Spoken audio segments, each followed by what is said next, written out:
신약성경 147면 요한복음 4장 19절부터 26절까지의 말씀, 저와 여러분이 한 절씩 교독으로 봉독하겠습니다. 여자가 이르되 주여, 내가 보니 선지자로소이다. 우리 조상들은 이 산에서 예배하였는데 당신들의 말은 예배할 곳이 예루살렘에 있다 하더이다. 예수께서 이르시되 여자여, 내 말을 믿으라. 이 산에서도 말고 예루살렘에서도 말고 너희가 아버지께 예배할 때가 이르리라. 너희는 알지 못하는 것을 예배하고 우리는 아는 것을 예배하노니 이는 구원이 유대인에게서 남이라.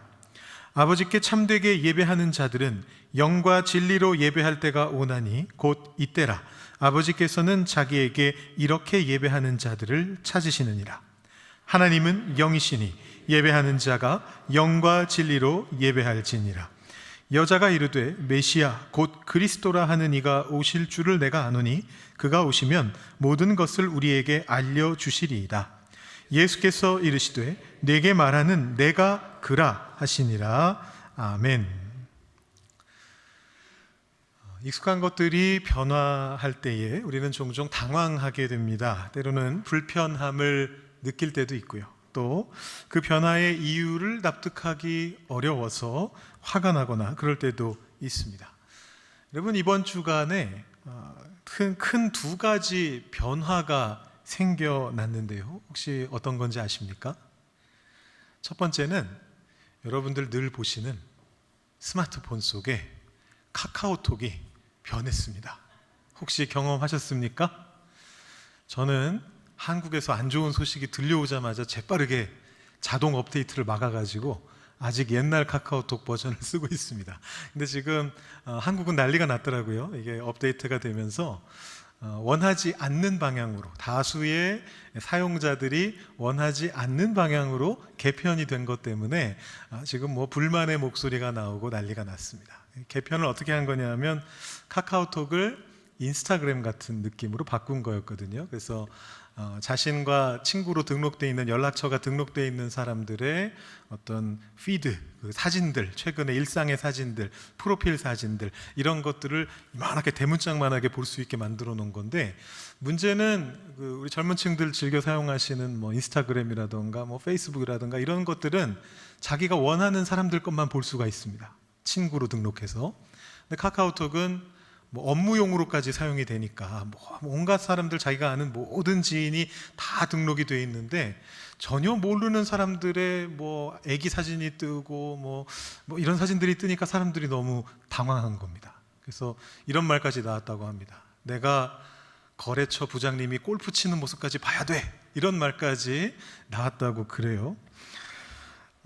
사람들이 화를 냈던 근본적인 이유가 무엇일까요? 그 변화가 메신저의 어떤 본질을 더 좋게 만들기 위한 것이 아니라 다른 목적 때문일 것이다. 아마도 광고 수익을 늘리기 위한 변화다라는 것을 직감했기 때문일 것입니다. 그래서 사용자들이 외치는 겁니다. 변화를 위한 변화 싫습니다. 다른 목적이 있는 변화도 싫습니다. 이 메신저, 국민 메신저라고 하는 모든 사람들이 함께 사용하는 공공재처럼 사용하고 있는 이 메신저의 본질, 메시지를 간편하게 서로가 주고받고 확인할 수 있게 해주는 그 기능을 더 충실하게 만드는 변화를 우리는 원합니다 라고 그렇게 이야기하는 것입니다. 이런 변화가 생길 때 우리는 언제나 이렇게 묻게 됩니다. 이것은 왜 바뀌는 건가? 무엇을 위한 변화인가? 그리고 이 모든 변화 속에서 우리가 정말로 붙잡아야 할 변하지 않는 본질이 있다면 그것은 무엇인가? 이런 질문들을 던지게 되는 것입니다.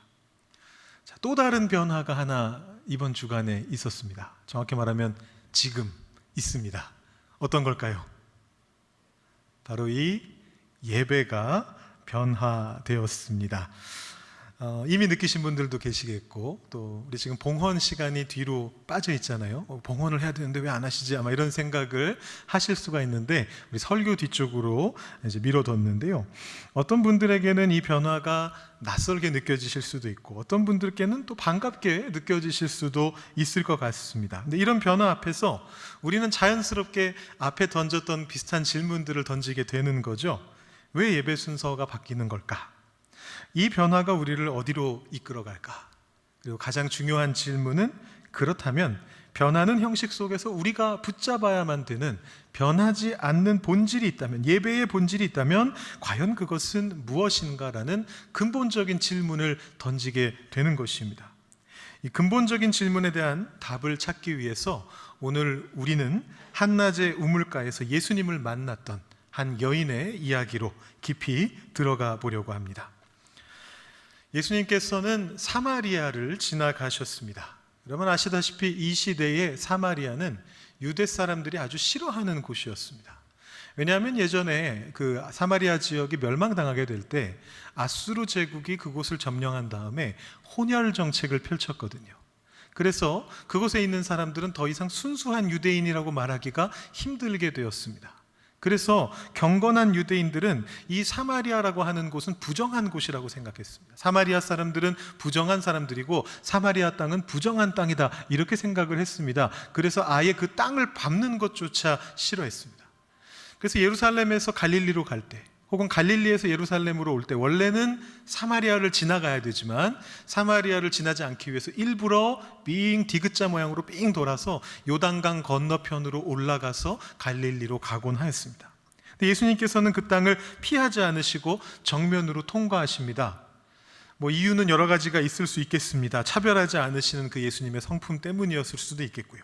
근데 한 가지 확실한 것은 그 땅에서 반드시 만나야 할 영혼이 있었기 때문에 그곳으로 가셨다라고 생각해 볼 수가 있습니다. 한낮에 뜨거운 볕이 내리쬐는 야곱의 우물가입니다. 제자들은 먹을 것을 구하러 갔습니다. 예수님 혼자 우물가에 앉아서 잠시 쉬고 계셨습니다. 그때 한 사마리아 여인이 물을 깃기 위해서 그 자리로 나왔습니다. 자, 여러분, 한낮이라고 하는 시간은 사람들이 일하기 좋은 시간은 결코 아닙니다.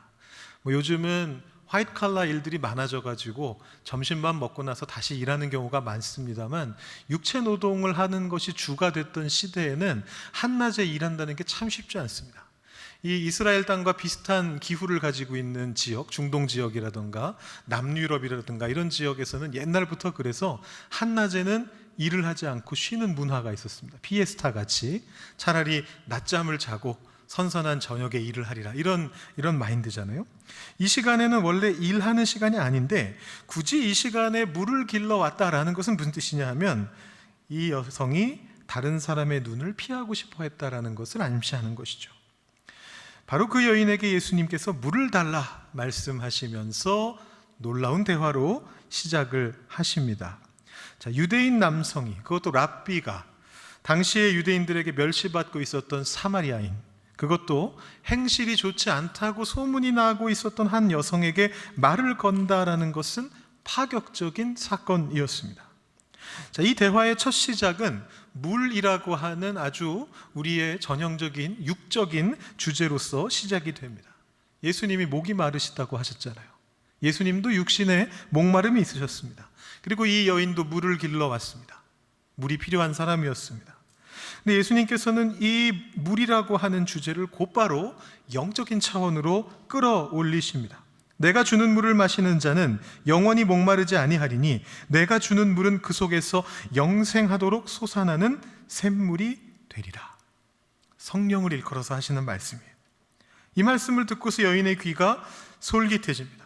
그래서 얘기합니다. 주여, 이런 물을 내게 주사 목마르지도 않고 또 여기 물 기르러 오지도 않게 하옵소서. 이 여성의 답변은 여전히 육적인 수준에 머물러 있습니다. 예수님은 거기에 지금 영적인 수준으로 그 대화를 끌어올리시고자 하는데, 이 여성은 여전히 이 수고와 번거로움으로부터 놓일 것만 생각하는 겁니다. 그리고 사람들의 눈총을 어떻게 하면 피할 수 있을까, 이것만 생각하고 있는 것입니다. 그런데 바로 그 순간에 이 여인의 요청에 예수님이 응답해 주시면 되잖아요. 아, 그런 물이 예수님께 있어요? 저한테 주십시오. 제가 그 물을 받고 먹고 싶습니다 라고 했으면 예수님이 그 물을 주시면 되잖아요. 그 물이 눈에 보이는 실체의 물이든 아니면 성령 하나님이시든 주시면 되는데, 예수님께서 그것을 주시지 않고 전혀 예상하지 못한 말씀으로 넘어가십니다. 가서 내 남편을 데려오라, 이렇게 말씀하십니다. 예수님 왜 갑자기 남편 이야기를 꺼내셨을까요? 생수에 대한 영적인 갈망과 남편이라고 하는 현실적인 삶의 문제가 무슨 상관이 있다는 말입니까? 여기에는 중요한 영적 원리가 숨어 있습니다. 우리의 영적인 목마름은 현실의 삶과 결코 분리되어 있지 않다라는 것입니다. 예수님께서는 그 여인의 육적인 목마름으로부터 영적인 목마름을 끌어내셨어요. 그러나 곧바로 다시 그것을 그녀의 삶 속으로 들여보내십니다. 영원히 목마르지 않는 생수에 대한 갈망은 바로 우리의 깨어지고 상처받은 삶의 한복판에서부터 시작된다라는 것입니다. 이 여인이 대답합니다. 나는 남편이 없습니다. 자, 이 말은 사실이었습니다. 그렇지만 모든 정보를 다 제공한 것은 아니었죠. 중요한 정보를 숨기는 거짓말을 했습니다. 자신의 상처를 감추기 위해서 꼭 필요한 작은 사실만 말했습니다. 예수님이 답변하십니다. 내가 남편이 없다고 하는 그 말이 옳도다. 너에게 남편 5이 있었고 지금 있는 자도 내 남편이 아니니 내 말이 참되도다 라고 대답하시면서 그녀가 계속해서 숨기고 싶어 했던 그 진실을 그대로 삶의 아픔을 남김없이 드러내게 하십니다. 자신의 가장 깊은 부끄러운 모습이 드러나게 됐을 때 이 여성은 어떻게 반응하였습니까? 여러분들이 그런 자리에 있다면 여러분들은 어떻게 반응하시겠습니까? 평범한 사람이라면 모욕감을 딱 느끼고 자리를 박차고 일어났을 겁니다. 이 대화는 여기서 끝입니다 하고 일어났을 겁니다. 아니면 적어도 그건 아닙니다 라고 필사적으로 변명하려고 들었을 거예요. 그렇게 된 이유가 있습니다. 설명하려고 했을 거예요. 근데 이 여인은 다른 방향으로 이야기를 또 끌고 갑니다. 이번에는 이런 질문을 던집니다. 예배에 대한 질문이었습니다. 주여, 내가 보니 선지자로소이다. 우리 조상들은 이 산에서 예배하였는데 당신들의 말은 예배할 곳이 예루살렘에 있다 하더이다. 이렇게 말을 합니다. 여러분, 이거 혹시 말 돌리기처럼 느껴지시나요? 불편한 진실이 드러난 순간에 불쾌해하면서 화제 전환을 시도한 걸까요? 그런 경우 많잖아요. 우리가 대화하다가 내가 얘기하기 싫은 주제가 나오면 슬그머니 딴 얘기를 해가지고 말을 돌릴 때가 있지 않습니까? 제가 한 2년 전에 이 본문으로 새벽기도 때 말씀 전한 적이 있는데 그때는 제가 조금 다른 쪽으로 초점을 맞췄기 때문에 이 부분은 깊게 묵상하지 않고 어쩌면 이것은 화제 전환일 수도 있겠습니다 라고 그렇게 말씀드리고서 넘어갔던 그런 기억이 있습니다. 그런데 이번에 이 주제를 놓고 더 깊이 이 말씀을 묵상해 보니까 이것은 단순한 화제 전환이 아닌 것 같습니다. 지금 계속해서 이 여인과 예수님의 대화는 삶의 육적인 부분과 그것과 연결되는 영적인 부분에 대해서 왔다 갔다 하면서 대화를 하고 있거든요. 근데 지금 남편에 대한 삶의 이야기를 한 끝에 여인이 그 이야기를 예배로 바꾸고 있습니다. 그녀는 직감적으로 깨달은 것입니다.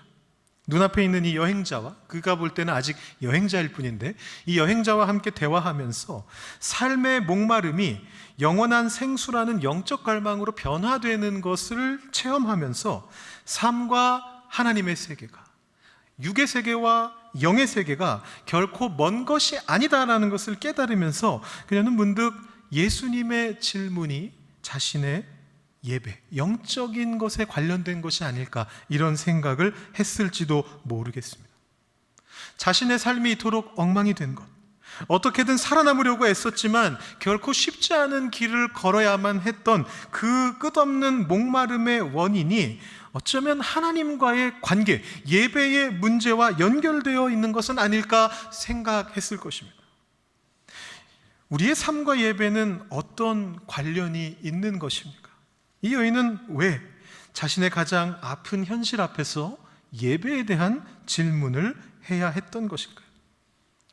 조금 더 이 여인의 질문으로 들어가 보겠습니다. 이 여인의 질문은 어디에서 예배해야 하는가라는 질문이었습니다. 그리심산이냐 예루살렘 성이냐.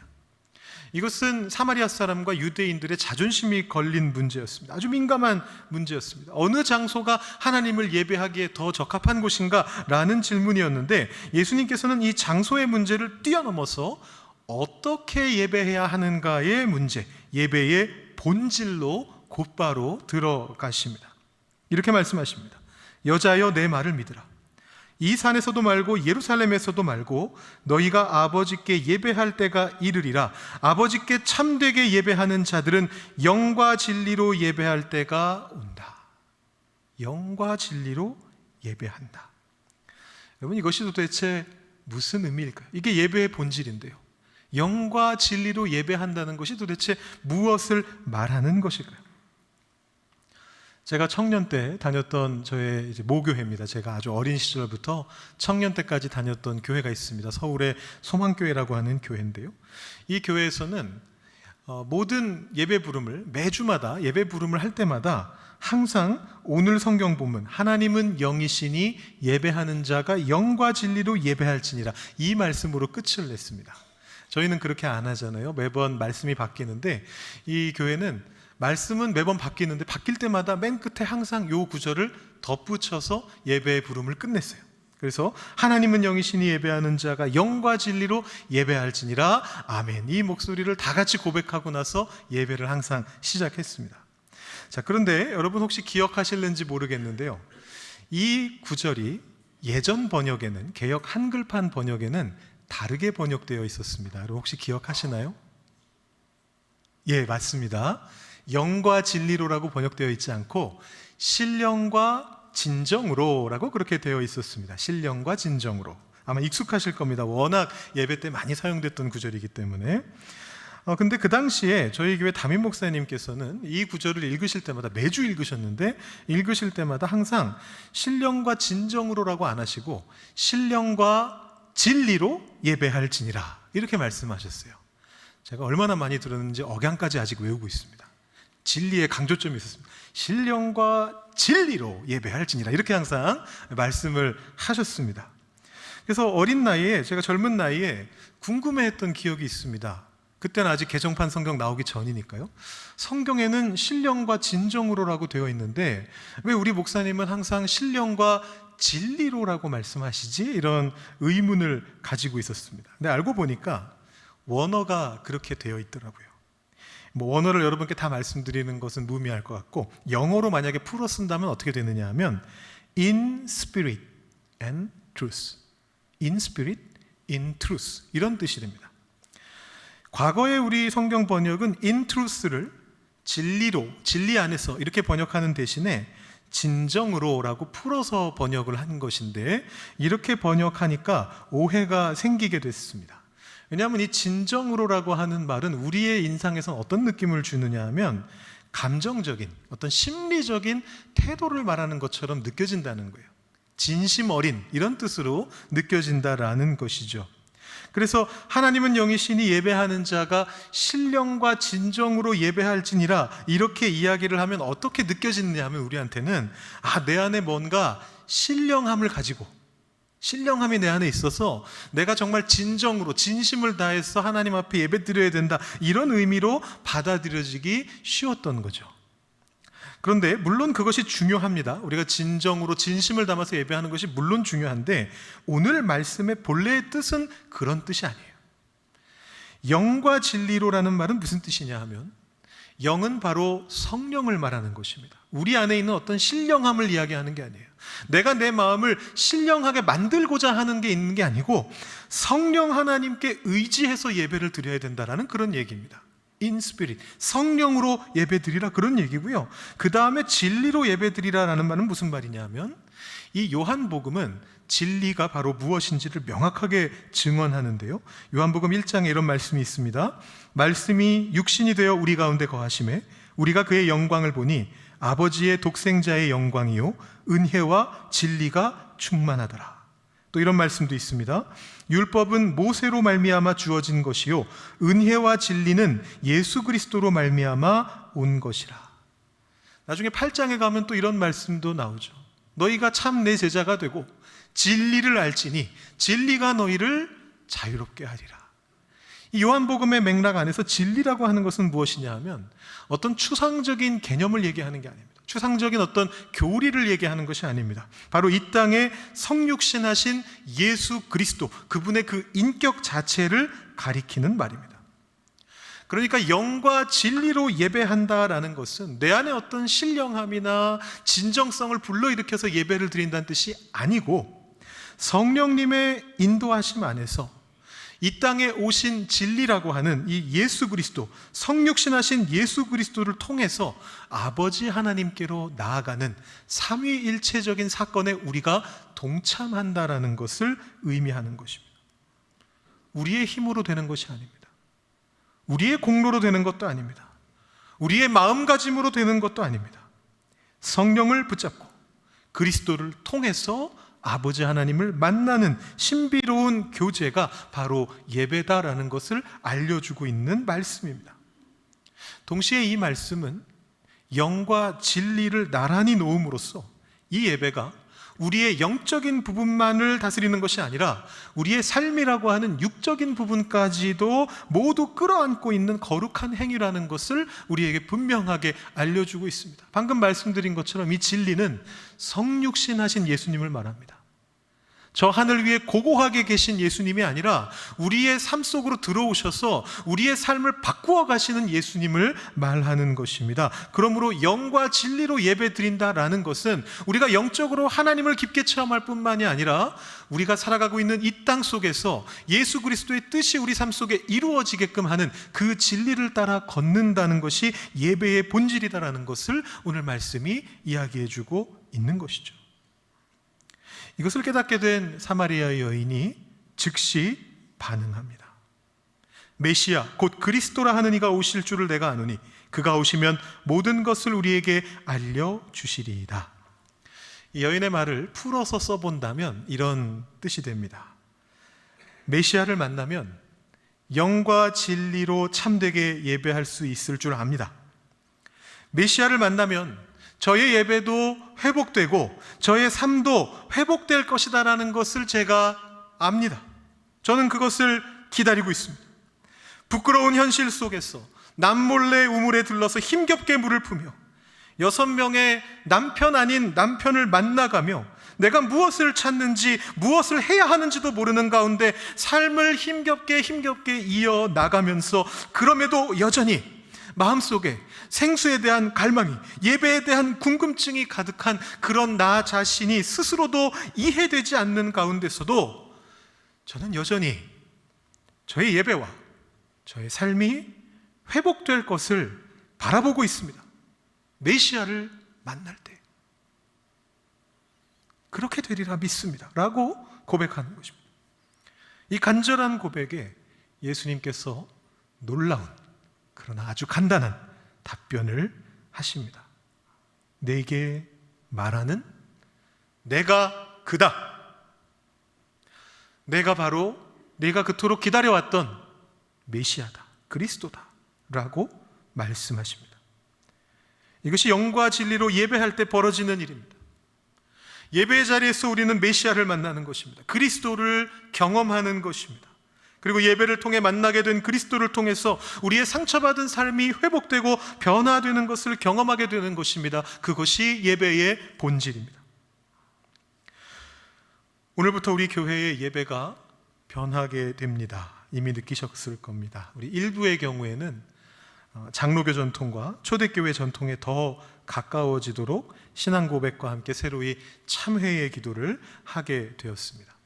3부의 경우에는 반대 방향으로 찬양에서 설교로 나아가고 다시 우리 파송으로 나아가는 이 흐름을 좀 더 집중할 수 있기 위해서 앞부분을 최대한 간소화하고 신앙 고백 후에 바로 찬양을 열정적으로 부른 후에 대표 기도하고 바로 말씀으로 가도록 그렇게 조정을 했습니다. 1, 3부 예배의 공통 변화도 있습니다. 봉헌과 관고를 예배 후반으로 돌리는 것과 세상으로의 파송을 강화하는 것입니다. 이것 또한 초대교회 전통과 장로교 전통을 따르면서 동시에 예배의 흐름을 성도님들께서 조금 더 집중력 있게 참여하실 수 있도록 바꾸는 변화입니다. 이 변화를 어제 미리 온라인 주보를 통해 보시고 저한테 연락을 주신 성도님도 계셨습니다. 권사님이셨는데요. 예전에 한국에서 신앙생활 하던 때의 예배 순서와 비슷해져서 좋습니다. 이런 피드백을 해주셨어요. 일부 예배를 보고 하신 말씀인 것 같은데 아마 그러실 거라고 답변을 드렸습니다. 말씀드렸던 것처럼 일부 예배 같은 경우는 특히나 장로교 전통, 초대교회 전통에 가깝도록 순서를 조정했기 때문입니다. 그리고 아마 우리 3부 예배에 참여하시는 우리 비교적 더 젊으신 분들은 반대로 최근에 한국에서 드렸던 예배와 비슷하게 되었다, 이렇게 생각하실 수도 있을 것 같습니다. 자, 그런가 하면 의문이나 걱정을 가지신 분들도 계실 수 있습니다. 1부 예배와 3부 예배가 너무 달라져서 우리 교회가 서로 다른 두 예배를 드리게 되면 우리 1부 예배의 성도님들과 3부 예배의 성도님들 사이에 간극이 혹시 생겨나게 되지는 않을까, 이런 걱정을 제가 직접적으로 들은 바가 있습니다. 비록 장로교의 전통적 방식하고는 다른 방식이었지만 우리 교회에서 많이 쓰던 대로 봉헌과 광고를 예배 중간에 하는 그 기존의 형식이 낫다, 이렇게 생각하시는 분들도 계실 수 있습니다. 이런 것들 중에 일부는 개인적인 선호에 해당하는 것일 수 있고, 또 일부는 정당하고 의미 있는 그런 의문이고 질문일 수가 있습니다. 근데 우리가 이런 질문을 던지게 될 때, 또 우리가 바뀐 예배의 형식을 조용히 들여다보게 될 때 우리가 반드시 기억해야 하는 것이 있습니다. 그것은 예배의 본질이 무엇이냐라는 그 질문입니다. 여러분, 다시 질문 드립니다. 예배의 본질은 무엇입니까? 그것은 영과 진리로 예배하는 것입니다. 그것을 통해 그리스도를 경험하는 것입니다. 성령으로 영이신 하나님을 만나고 이 땅에 우리들의 삶 속으로 성육신하신 그리스도를 경험하며 우리의 삶이 회복되는 것을 경험하는 것입니다. 여러분, 이번에 예배 순서가 변화됩니다만 이 예배 순서의 변화 그 자체는 중요한 것이 아닙니다. 이 예배의 본질을 우리가 붙잡고 있는가를 확인하는 것이 이 예배의 순서들의 의미가 되는 것입니다. 전통적 예배가 더 익숙하신 분들께는 장로교 전통과 초대교회 전통을 통해서 예배 본질을 회복해 보는 것이고요, 현대의 예배가 더 익숙하신 분들께는 현대의 예배 방식을 통해서 예배의 본질을 회복하려는 것입니다. 목적은 같습니다. 예배의 본질을 회복하는 것입니다. 그렇다고 다른 방법을 통해서 하나님을 예배하지 못하는 것도 아닙니다. 여러분, 예배의 본질을 보고자 하시는 분들께 형식은 별로 중요하지 않을 수도 있습니다. 이번 예배의 변화 중에서 우리 3부 예배의 변화 같은 경우에는 이미 몇 달 전부터 점진적으로 진행해 왔던 부분입니다. 너무 점진적으로 변화가 돼서 예배가 별로 바뀐 게 없다, 이렇게 생각하셨던 분들도 계셨던 것 같습니다. 근데 얼마 전에 이런 말씀을 저한테 해주신 분이 계셨어요. 1부 예배에 나오시는 권사님이셨는데 그 주에 대표 기도를 하시게 되면서 3부 예배에도 참여하게 되셨습니다. 근데 그 권사님이 3부 예배를 마치고 저한테 말씀하시는 거예요. 3부 예배가 정말 바뀌었네요, 목사님. 예배가 뜨거워졌습니다. 성도님들이 뜨겁게 예배하시는 것이 느껴집니다. 이렇게 말씀을 하시더라고요. 아마 오랜만에 3부 예배를 드리셨기에 오히려 그것을 더 느끼실 수 있었을 것 같습니다. 예배의 본질을 붙잡고자 하시는 분들께는 이것이 느껴지게 될 겁니다. 그리고 서로 다른 형식의 예배 속에서도 얼마든지 은혜를 받을 수 있습니다. 우리는 지금까지 그래왔던 것처럼 1년에 몇 차례 함께 연합 예배를 드리게 되면서 서로의 예배의 장점을 경험해보고 하나됨을 누리고 하나님 앞에 함께 예배하는 시간을 계속해서 갖게 될 것입니다. 그러면서도 우리는 각각의 예배에서 그리스도를 만나 하나님을 만나게 되고 삶이 변화되는 예배의 본질을 지속적으로 누릴 수 있도록 그 예배들을 사모하고 기대하며 우리들을 준비시켜갈 필요가 있습니다. 당신의 삶이 힘겨웠죠? 라고 물어보시는 예수님 앞에서 저의 예배는요? 예배는 어떻게 되죠? 라고 되물었던 이 사마리아의 여인처럼, 그래서 하나님께 예배하는 자는 영과 진리로 예배할 것이다, 그 육과 영의 삶이 온전히 바뀌게 될 것이다 라는 답을 듣고 메시아를 만나는 경험을 했던 이 사마리아 여인처럼 우리도 이 예배를 통해 뜨겁게 하나님을 체험하고 우리 삶 속에 하나님의 역사하심을 회복하는 그런 사건들이 매주마다 일어나기를 위해 기도해야 할 것입니다. 예배의 형식이나 순서의 변화가 아니라 예배를 통해 만나게 될 우리 주님을 기대하시면서 기쁨으로 나아오시기를 바랍니다. 모든 변화는 여러분들을 돕기 위한 일종의 헬퍼일 뿐입니다. 그것을 통해서 이 예배의 본질을 더욱더 붙잡으실 수 있게 되기를 소망합니다. 우리의 삶이 사마리아 여인처럼 깨어지고 목마를 때 바로 그 문제를 들고 예배의 자리로 나와서 영과 진리이신 그리스도를 만남으로 참된 회복과 자유를 누리시게 되는 우리 모두가 될 수 있기를 주님의 이름으로 축원합니다.